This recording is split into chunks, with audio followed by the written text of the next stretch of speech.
बिस्मिल्लाहिर्रहमानिर्रहीम। अस्सलामु अलैकुम डियर स्टूडेंट्स, मैं बशीर अहमद मुबशिर, आपका मैथमेटिक्स टीचर। आज हम मैथमेटिक्स 10th क्लास जो आर्ट्स ग्रुप है उसका एक इंतहाई अहम सवाल समझेंगे। और ये वो सवाल है जो बोर्ड इम्तिहान में अक्सर पूछा भी जाता है। तो पेपर में सवाल यूँ आएगा, हल करें या सॉल्व।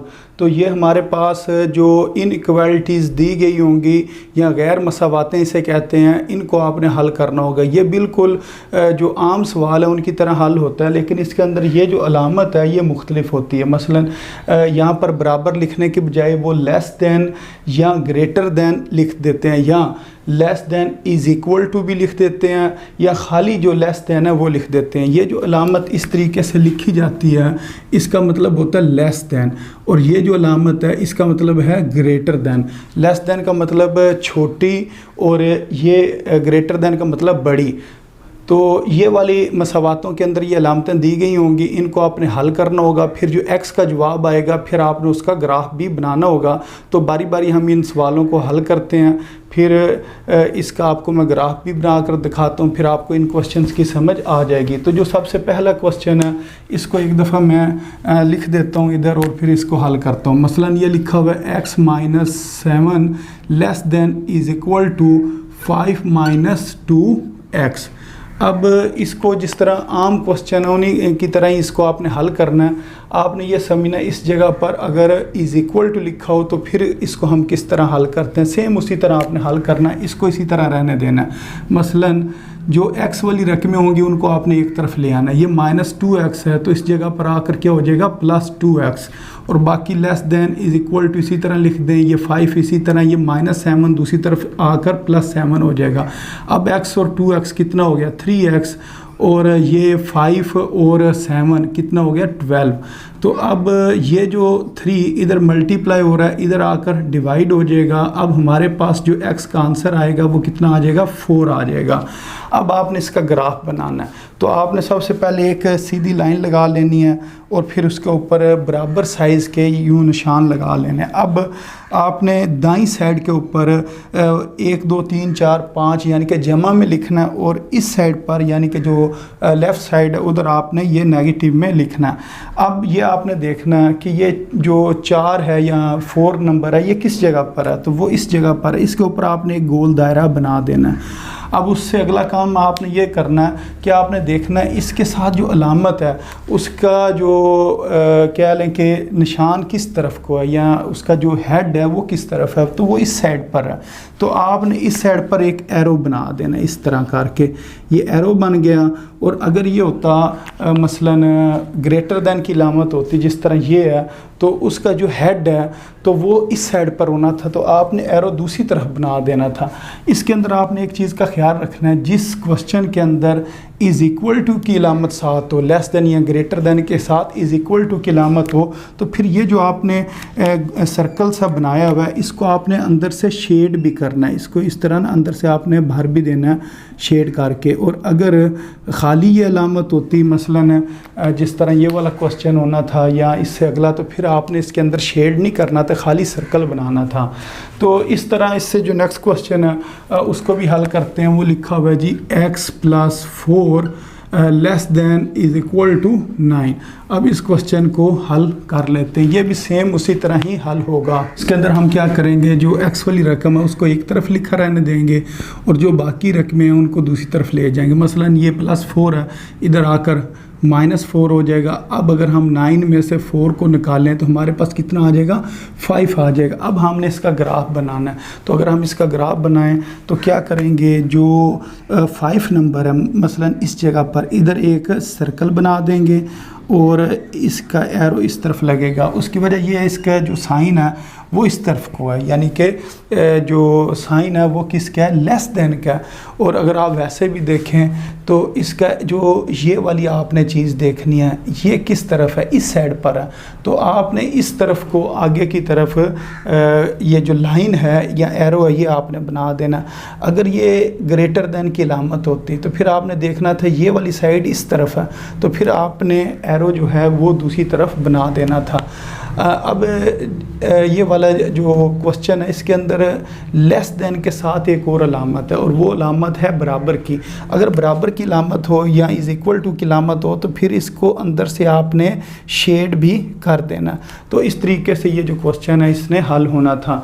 अब इसके बाद अगर हम इससे नेक्स्ट क्वेश्चन को देखें तो वो लिखा हुआ है 2x माइनस 1, यानी कि 2x माइनस 1 ग्रेटर देन 5। अब इस क्वेश्चन को हम सॉल्व करते हैं तो 2x को इधर ही लिखा रहने देंगे, बाकी जो ये -1 है दूसरी तरफ जाकर +1 हो जाएगा।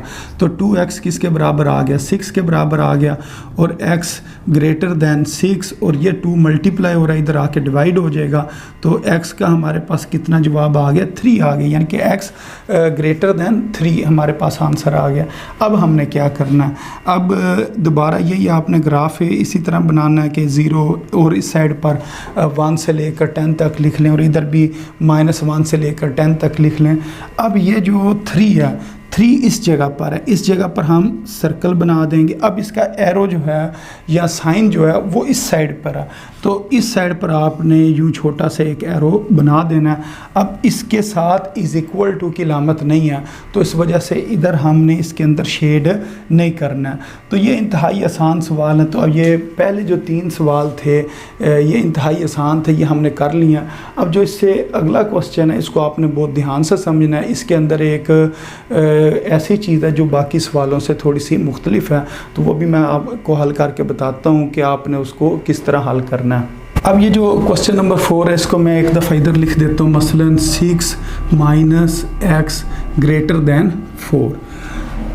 अब इसके अंदर हमने क्या करना है, x वाली रकमें एक तरफ लिखे रहने देनी और बाकी रकमें दूसरी तरफ ले जानी। तो x वाली सिर्फ एक ही रकम है, तो -x इधर रहेगा, और ये जो +6 है इधर आकर क्या हो जाएगा, -6 हो जाएगा। तो -x ग्रेटर दैन किसके बराबर आ गया जी, -2 के बराबर आ गया। अब इधर एक काम आपने करना, वो ये करना माइनस से मल्टीप्लाई करना है। ये जो पूरी इनइक्वालिटी है इसको आपने माइनस से मल्टीप्लाई करना। अगर हम इसको माइनस से मल्टीप्लाई करें तो ये जो -x है ये तब्दील हो जाएगा +x में, और ये जो -2 है ये किस में तब्दील हो जाएगा, +2 में। और सबसे अहम चीज़ जो आपने गलत इधर नहीं करनी है वो ये है कि ये अलामत भी चेंज हो जाएगी। ये जो अलामत ग्रेटर दैन की है अब ये किस में आ जाएगी, लेस दैन में आ जाएगी। तो इधर बच्चे ये गलती कर जाते हैं कि इस अलामत को तब्दील नहीं करते। जब आप माइनस से मल्टीप्लाई करेंगे दोनों साइडों पर तो फिर आपने ये जो साइन है इसको भी चेंज कर देना। इसके चेंज करने की वजह ये होती है, मसलन अगर लिखा हो कि -4 ये क्या है, बड़ा है किससे, -8 से। ये याद रखना है, माइनस में जो नंबर देखने में छोटा लगता है वो होता बड़ा है, और जो देखने में बड़ा लगता है वो होता छोटा। तो -4 हम कहते हैं जी ये बड़ा है किससे, -8 से, और अगर मैं इसको माइनस से मल्टीप्लाई कर दूं तो ये +4 हो जाएगा, और ये -8 क्या हो जाएगा, +8 हो जाएगा। तो ये जो अलामत है अब ये भी चेंज करनी पड़ती है। तो फिर हमें लिखना पड़ता है कि 4 जो है वो छोटा होता है 8 से। तो हमें पता है कि 8 बड़ा है और 4 क्या छोटा है। इस वजह से जब माइनस से मल्टीप्लाई करते हैं तो फिर जो ये अलामत है इसको हमें तब्दील करना पड़ता है। मसलन अगर ग्रेटर दैन लिखा हुआ है तो उसको क्या लिखना पड़ता है, लेस दैन लिखना पड़ता है। ये सिर्फ समझाने के लिए है, इसका क्वेश्चन के साथ ऐसा ताल्लुक़ नहीं है कि आपने पेपर में ये चीज़ नहीं लिखनी है, सिर्फ आपने यहाँ तक हल करना है। अब देखें जो 2 है वो किस जगह पर लिखा हुआ है, तो 2 हमारे पास लिखा हुआ है इस जगह पर। तो इस जगह पर एक सर्कल बनाएंगे। अब इसका जो साइन है इस तरफ को है तो इधर यूँ एरो बना देंगे। तो इस तरह ये जो क्वेश्चन है इसने हल हो जाना है। अच्छा, अब इसके बाद जो इससे नेक्स्ट क्वेश्चन है इसको हल करते हैं। x+3 ये लेस देन क्या, 7 है। तो अगर हम इसको हल करें तो ये आ जाएगा जी x लेस देन 7, और ये जो 3 है इधर आकर -3 हो जाएगा। तो x लेस देन 4। अब इसका हमने ग्राफ बनाना है। अगर हम इसका ग्राफ बनाएं तो जिस जगह पर 4 है उधर हमने लगाना है जी सर्कल, और उसके साथ फिर यूँ एरो लगा कर इस तरफ को एरो लग जाएगा। उसकी वजह ये है कि ये जो साइन है ये इस तरफ को जा रहा है। तो इस तरह ये जो क्वेश्चन है ये सॉल्व हो गया।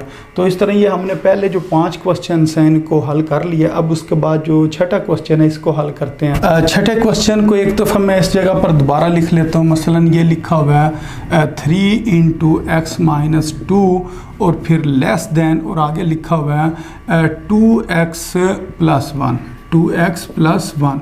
तो इसको एक दफ़ा मैंने दोबारा लिख लिया। अब इसको हल करते हैं। तो जो ब्रैकेट से बाहर लिखा हुआ है 3, इसने अंदर दोनों टर्म्स के साथ मल्टीप्लाई हो जाना है, इसके साथ भी और इसके साथ भी। ये बन जाएगा 3x - 6 लेस देन 2x + 1। अब x वाली टर्म से एक तरफ कर लेते हैं। 2x इधर आकर -2x हो जाएगा और ये +1 इधर ही रहेगा और ये -6 इधर आकर +6 हो जाएगा। जब 3x में से 2x को माइनस करेंगे तो हमारे पास कितना आ जाएगा x, और ये किसके बराबर आएगा जी, बल्कि लेस देन कितना आ जाएगा, 7 आ जाएगा। तो अब 7 के ऊपर आपने सर्कल बनाना है और इस साइड के ऊपर आपने एरो बना देना है। जी स्टूडेंट्स, इसके बाद जो नेक्स्ट क्वेश्चन है इसको हल करते हैं, जो कि क्वेश्चन नंबर 7 है इस जगह पर। तो इसको एक दफ़ा दोबारा लिखते हैं। 3 × x + 5 और फिर ग्रेटर देन, फिर 2 और फिर आगे लिखा हुआ है जी x + 2 और फिर लिखा हुआ है +8। तो इसकी सबसे पहले हम जो ब्रैकेट्स हैं इनको हल करेंगे। तो ब्रैकेट के बाहर लिखा हुआ है जी 3, तो इस 3 ने दोनों से मल्टीप्लाई हो जाना। ये हो जाएगा 3x + 15, 3 × 5 = 15। ग्रेटर देन, इस 2 को अंदर दोनों टर्म्स के साथ मल्टीप्लाई कर दें तो ये हो जाएगा 2x और 2 2 = 4 और ये जो +8 है इसको इधर ही लिखा रहने देते हैं। अब ये 3x, ये 2x इधर आकर -2x हो जाएगा। उसके बाद ये +4 +8 और ये जो +15 है इधर आकर -15 हो जाएगा। जब 3x में से 2x निकालेंगे इधर x रह जाएगा और ये 4 और 8 कितना हो गया, 12 और ये -15। अगर हम 15 में से अब 12 को माइनस करेंगे तो हमारे पास आंसर कितना आएगा, 3। और साइन किसका आएगा, बड़ी रकम का। बड़ी रकम कौन सी है, 15। तो 15 के साथ माइनस लिखा हुआ तो इस वजह से हम इधर क्या लिख देंगे, माइनस। अब ये जो -3 है इसके ऊपर हमने सर्कल बनाना और एरो किस तरफ है, ग्रेटर देन वाला, तो फिर इस तरफ को हमने इसका ग्राफ बना देना। तो इस तरह ये जो क्वेश्चन है इसने हल होना था। जी स्टूडेंट्स, अब जो सबसे लास्ट में क्वेश्चन लिखा हुआ है जो कि क्वेश्चन नंबर 8 है, इसको एक दफ़ा मैंने दोबारा लिख लिया। अब इसको मैं हल करता हूँ। तो इस क्वेश्चन के अंदर अगर आप देखें तो नीचे लिखा हुआ है 3 और इधर क्या लिखा हुआ है, 4, यानी कि डिवाइडेड बाय में 3 और 4 लिखा हुआ है। तो बाकी क्वेश्चन ऐसा नहीं था जिसके डिवाइडेड बाय में कोई रकम हो। तो फिर इस क्वेश्चन के अंदर हम क्या करेंगे, एलसीएम लेंगे। 3 और 4 का अगर हम एलसीएम लें तो वो हमें पता है किसके बराबर होता है जी, 12 के बराबर होता है। तो 12 के साथ हमने दोनों तरफ मल्टीप्लाई कर देना। तो ये आ जाएगा जी 1/4 और इधर आ जाएगा x - 1। बेशक आप बड़ी ज़रा ब्रैकेट लगा लें या स्क्वायर ब्रैकेट जो है वो आप लगा लें। बाकी क्या लिखा हुआ है जी 1/3x। अब इसकी कटिंग करेंगे, 3 1s are 3, 3 4s are 12। इसी तरह 4 1s are 4 और 4 3s are 12। तो जब 4 ने 1 से मल्टीप्लाई होना, 4 1s are 4, साथ ये x इधर आ जाएगा। फिर ग्रेटर देन 3 ने जब 1 से मल्टीप्लाई होना तो ये आ जाएगा 3। बाकी ब्रैकेट इसी तरह हम लिख देते हैं। उससे नेक्स्ट स्टेप में ये जो ब्रैकेट है इसको भी हल करते हैं। इस 3 ने दोनों टर्म्स के साथ मल्टीप्लाई हो जाना, ये आ जाएगा 3x - 3। तो 4x, x वाली रकमें हम इस तरफ ले आते हैं लेफ़्ट साइड पर, तो ये -3x हो गया और ये कितना हो गया, -3। जब 4x में से हमने 3x को माइनस करना है तो हमारे पास क्या बचेगा, +1x बच जाएगा। तो जो +1x होता है वो असल में खाली x भी हम उसको कह सकते हैं। तो x किसके बराबर आ गया, -3 के बराबर आ गया। अब इसका हम ग्राफ बनाते हैं। ये जो -3 है इसके ऊपर एक हम सर्कल बनाएंगे और इसको ग्रेटर देन, अगर ग्रेटर देन हो तो फिर इस तरफ को हम एरो बनाते हैं। तो इसका आपने इस तरह एरो बना देना। तो ये जो क्वेश्चन थे इन्होंने इस तरीके से हल होना था और उम्मीद है आपको इन तमाम सवालों की समझ भी आ गई होगी। तो अपनी दुआओं में याद रखें। अस्सलामु अलैकुम वरहमतुल्लाहि वबरकातुहू।